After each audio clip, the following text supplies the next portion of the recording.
नायकं विनाशिते बदैत्यकं नताशुभाशुनाशकं नमामि तं विनायकं न तेतरातिभीकरं नवोदितार्कभास्वरं न मत्सुरारिनिर्जरं नताधिकापदुद्धरं सुरेश्वरं निधीश्वरं गजेश्वरं गणेश्वरं महेश्वरं तमाश्रये परात्परं निरन्तरं समस्तलोकशङ्करं निरस्तदैत्यकुञ्जरं दरेतरोदरं वरं वरे भवक्रमक्षरं कृपाकरं क्षमाकरं मुदाकरं यशस्करं मनस्करं नमस्कृतां नमस्करोमि भास्वरम् अकिञ्चनातिमार्जनं चिरन्तनोक्तिभाजनं पुरारिपूर्वनन्दनं सुरारिगर्वचर्वणं प्रपञ्चनाशभीषणं धनञ्जयादिभूषणं कपोलदानवारणं भजे पुराणवारणं निदान्तकान्तदन्तकान्तिमन्तकात्मकात्मजम्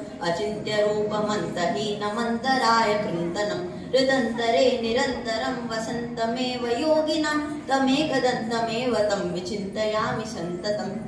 महागणेश पञ्चरत्न मादरेण योन्वहं प्रजल्पतिप्रभातके हृदि स्मरं गणेश्वरम् अरोगतामदोषतां सुसाहितीं सुपुत्रतां समाहितायुरष्टभूतिमभ्युकैति सोचिरात्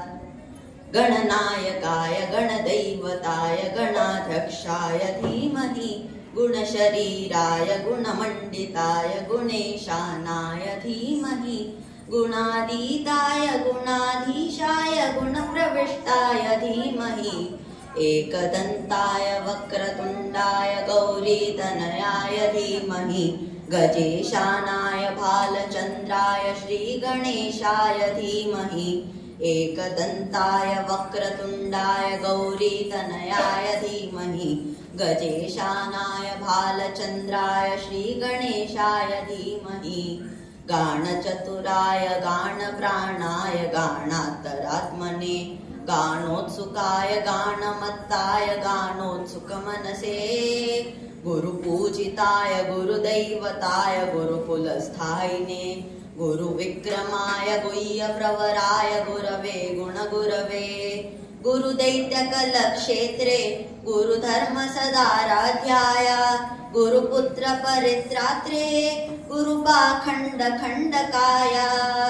गीतसाराय गीततत्त्वाय गीतकोत्राय धीमहि गूढगुल्पाय गन्धमत्ताय गोजयप्रदाय धीमहि गुणातीताय गुणाधीशाय गुणप्रविष्टाय धीमहि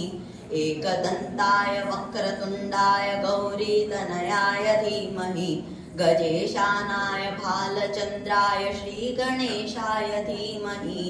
एकदन्ताय वक्रतुण्डाय गौरीतनयाय धीमहि गजेशानाय भालचन्द्राय श्रीगणेशाय धीमहि।